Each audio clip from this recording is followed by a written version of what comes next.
Hey everyone, and welcome to another episode of Bolin Sound Productions. So today I'm going to be showing you guys how I use Slate FGX to master. And today I'm going to be mastering a song by SoundBoard Fiction. I have the opportunity to produce, write, play bass, and mix and master for the band. And I'm really excited. We just released the first single for the new album. Called Ghost Town. The music video will be coming out next week as well. And here's a little sneak peek to a song that's going to be on the album. So this song is called Catch Me If I Fall. So let's take a listen without any mastering. Without any processing, I mean.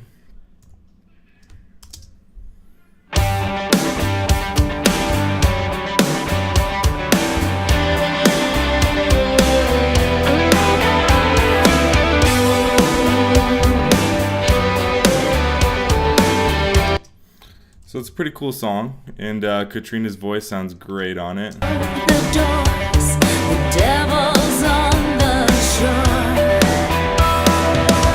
City lights, they look so bright. Alright, so let's get into some mastering. So like I said, I'm using Slate FGX. This is an incredible plugin. I like to do all my kind of like coloration and like I like to do stages of bus compression on my master buses and my mix, so that when I come to mastering, I just want a really transparent mastering plugin that doesn't give too much color to anything. And Slate FGX is a great option for that. And basically what I'm going to be doing here is just adding about anywhere from -1 to -2 dB of gain reduction. Now on a typical mix, you would want to go to about -3, but because I've already done like a stage of bus compression on my master buses, routing like all the guitars to one master bus, all the vocals to a master bus, harmony vocals to its own master bus, so on and so forth, I'm just going to be applying a little bit of glue, adding a little bit more excitement to the mix, and kind of gelling everything together. So let's get started. So first I'm just going to start with the FG comp right here. And I always start my attack, you know, if it's like a rock, pop, metal song. Metal, I'll go to my attack up to about 8. But for this song, anywhere with like pop rock, I'm going to start at 7.1 to get my drums to punch through the right way I want. In the release, I usually keep about either 3.3 or 0.4. I'm going to start it at 0.3 right now. And the ratio, I just start around like 1.3 and put the threshold up to about, usually start at -8.9. Let's see how it sounds.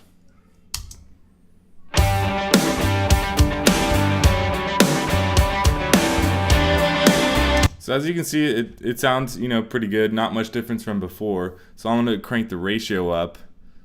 What you kind of want to do is get the needle to wave around, like not be pumping like this. You don't want that. You want it to kind of just, you know, be lightly going right around -1, -2. In the latter parts, the choruses, you know, it's probably going to hit around -2.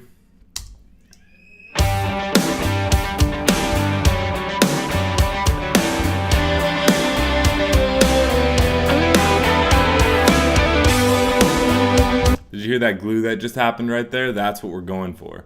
Where everything kind of just comes together. We can get a little bit more level out of everything because there's not as much dynamics.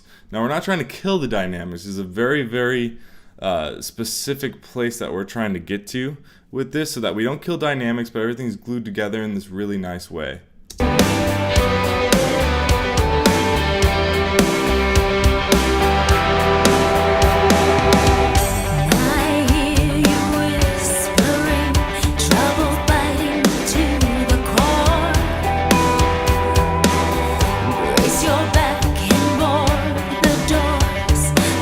See, okay, now in this case, what I do with the release is I'm listening for some kind of evenness between the kick and the snare, because even just moving this 0.1 up or down is going to make either the kick stand out more or the snare stand out more. And depending on the mix, like on this mix I made the snare a little bit louder because it just kind of sounded right in there, but I want to kind of dial it back in the master so it sits right back in the track. It's fat, it's punchy, but it's not poking out too much. And by putting this up to 0.4, it really evened out with the kick, and now they sound very much glued with each other. Devils on the Something I should explain too is that I don't have a drum bus, master bus per se. I have a kick master bus, and then I have a snare master bus, toms, overheads, etc. So that's why they're not already kind of synced together. Because I like to throw multi-band compression specifically on the kick or the snare to modulate it in its own ways so that it has its own treatment.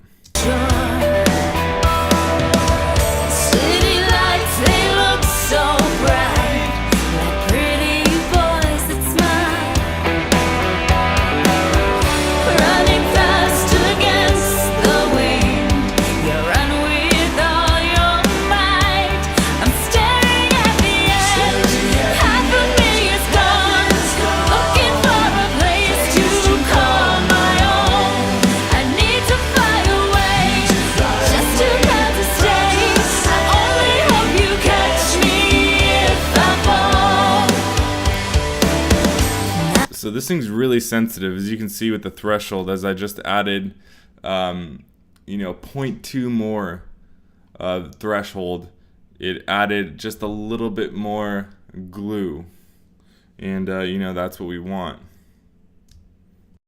I had a dream last night, the ones that make you small. I had a dream last night, the ones that make you small. Raging proud against the sky, but no one heard me call. Standing on the edge of days, is this the price we pay? Listen as the cost. Okay, so now I'm gonna move. I think I got like the glue the way that I want. It's sounding pretty nice right now. Something I might want to check for as the song goes on is to make sure that the vocal is still out in front. That's the only problem with doing this, is that depending on how loud the vocal is in the mix, it can stick out like a sore thumb in mastering, or it's not loud enough. So that's really the trick, to make sure the vocal is still really out in front in the focal point of your master. Now, something I'm going to move on to now is the dither and ceiling settings. If you're in Pro Tools, make sure dither is off. I was able to ask Steven Slate that specifically at NAMM, and talk to their tech support team a lot about that. So make sure this is off when you're mixing and bouncing. The way it was explained to me is that Pro Tools has its own dithering process, so that would be explain why. Okay, but something I do notice that has a big effect on the master is the ceiling settings, which is freaking awesome. And right now I am in a 2448 session, so I have my output bit resolution here. I tried bouncing because I'm bouncing down to 1644.1, and I have tried at 16 bits and 24 bits. I noticed the 24 bit sounds better. It still is dithered down. I mean, it still is like bounced down to 1644.1, so I'm just going with my ear on that. It sounds good to me. And but the ceiling setting really adds some really cool things when you apply this. So let's see how this sounds the more I go decrease the ceiling. Sounds and throw it all away. I'm staring at the edge. Half of me is gone, looking for a place to call my own. I need to fly away, just too proud to stay. So I never go past 0.3. I've never even done a master at 0.3 yet, because I'm doing the stages of the bus compression, so I don't really need to go this high. I have had some really cool results at 0.15, where it literally took a master with a lot of dynamics and brought it, right here, so that it's not doing these peaks and valleys. It pretty much saved that entire master and made it really nice so that I could still get it loud enough, but not too quiet in the quiet parts without completely destroying the dynamics in the song. It was very fragile. So in this song, there's not a ton of dynamics really at all. So I don't need to go too high in the ceiling. I did kind of like what it sounded like between 0.1 and 0.05. So I'm just kind of going to mess around with that and see how I can get the vocal to kind of, punch through with this. I only hope you catch me if I fall. Holding on to memories, 'cause the pictures always fade. it sounds good to me at 0.1, so I'm going to keep it there. Something else that's really cool when we get down to the FG level is that we have transient control. I don't really like the sound of the low punch too much. Maybe it's because I'm using, my multiband compression on my kicks. But I notice it kind of muddies it up a little bit. If I really need it, which I usually don't, I'll put 0.1, nothing more. It does add a nice little low end. The detail on the high end, though, is incredible. I'll show you guys what that sounds like right now. Now I'm shivering in the shade, staring at the ledge. Half of me is gone. Obviously, I don't even need that on this mix. I really paid attention to my transients going in on the mix, so I don't think I really need to add any here. Something else that's really cool about this, too, is that I can add this intelligent transient preserve, I think is what the P stands for. And for rock, you want to go above 0 usually to dial in how hard that you punch your drums through in. Because when you are compressing and mastering, sometimes it can take away some of the transient hits, that like initial spike in waveform that makes the drums really pop out in the master. So let's hear what it sounds like when I add this on here. Looking for a place to call my own. I need to fly away. I'm just too proud to stay. I only hope you catch me. Ooh, staring at me. Now in this master, it's it's not doing that much because I really paid attention to the drums on the way in, but this thing can really save a master. If you need to compress it really hard, you can really have those transients punch through. It gives a little character to the drums too, which I really like. So in most rock or metal, have this about like +5, +6, +7, somewhere around there, and your drums will sound awesome. So with this, I don't think I'm going to actually put anything up. This dynamic perception knob, you can add a little bit more dynamics into your master if it's really suffering. I don't usually ever use this. I don't think I really need to with the way that I'm doing the bus compression before all this. So it's kind of being taken care of because I'm not smashing my mix at like 0.3 or 0.4 dB of gain reduction. I'm just between -2 and 1. Half of me is gone. Looking for a place to call my own. I need to fly away. Just too proud to stay. Only hope you catch me if I fall. I hope you catch me. Just too proud to stay.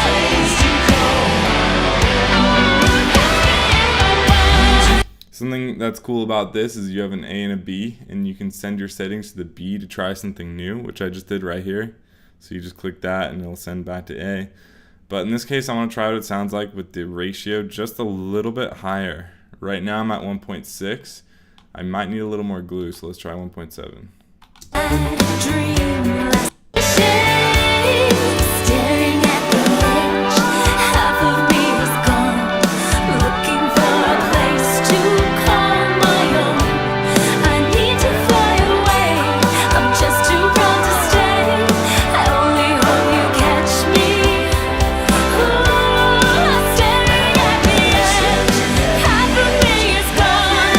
Looking for a place to call my own. I need to fly away. Okay, so I'm definitely going with the 1.7 ratio. As you can hear, it just made it night and day how much you can hear the vocal. Everything else kind of came into view with the master where everything's very present. Here, I'm going to switch back and forth right here so you can see what it sounds like. I'm keeping B, so I'm going to show you what A sounded like before. Here's B. Just too proud to stay. Only hope you catch me if I fall. I hope you catch me.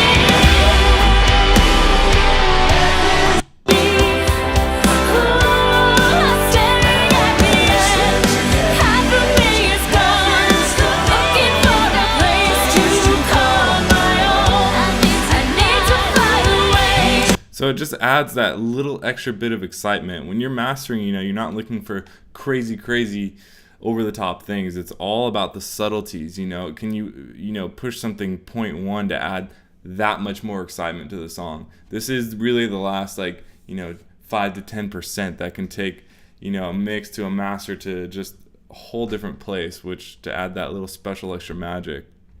All right, now I'm going to work on the final level right here with the gain, and I want to get it somewhere between, -8 RMS at the loudest. And the loudest part of the song is when this hits in the last chorus. So I'm just going to go right to that right now.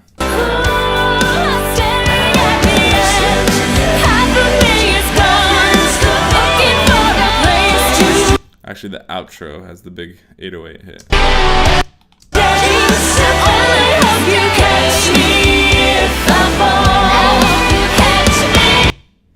Here we go.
Okay, so this master might need a little bit more glue.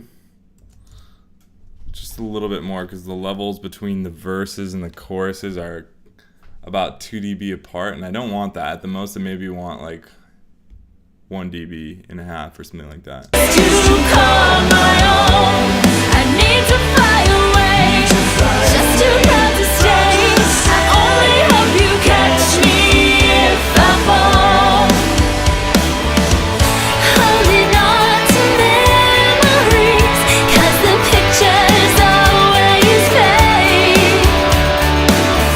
Another cool feature with Slate FGX is that you can switch on constant gain monitoring, and what that does is make it so that everything that you're doing on the gain knob right here basically won't affect your speaker, your monitor volume, which is kind of nice, because when you turn this up you can kind of hear things that might not actually be there, but at the same time I kind of like to switch it on and off and just see what it's adding and what might not actually be there or is actually there.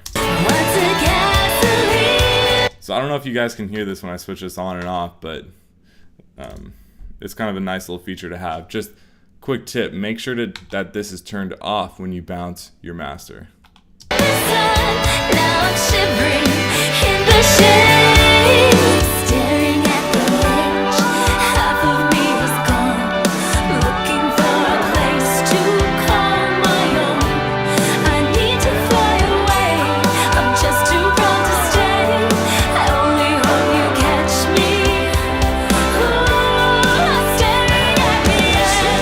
So for those of you who are getting, used to mastering, one little quick tip is that in parts where there's like a verse, let's say, and there's your snare, your drum beats going along, and like the vocals, the singer does a vocal line, and then in between there's a little space, and then the music kind of just goes down. Part of mastering is to make sure that, that level from the vocal being loud and then it stopping, that the RMS level right here isn't dropping way down. We want to keep that consistent. It'll add a little bit extra energy to your track.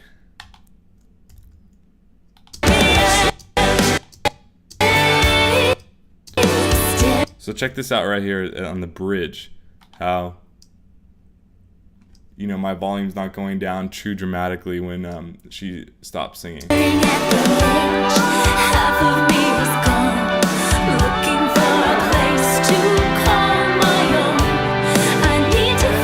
So you just kind of went back just a little bit. Let's see how much it goes back when I take the compression off.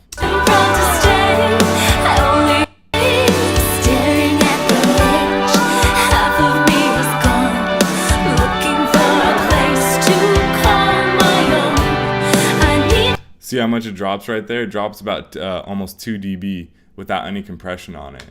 And that's one of the main things we're trying to stop with mastering without destroying like the magic of the song. So it's very subtle what we're trying to do with this. To fly away, I'm just too proud to stay.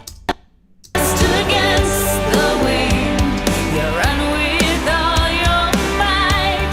I'm staring at the edge. Half of me is gone, looking for a place to call my own. I need to fly away, just too proud to stay. I only hope you catch me if I fall. Alright, so that's probably a good level for the chorus right there, hitting just above negative 9 RMS. And let's go to the loudest part of our song, which is the outro.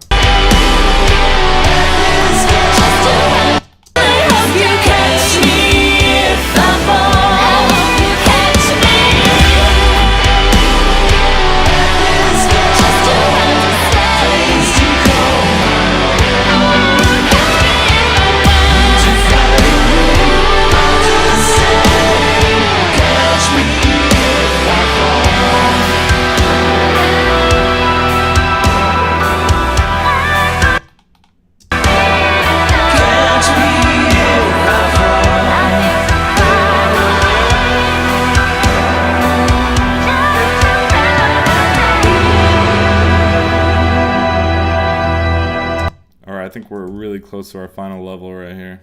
If I fall, you catch me. Just to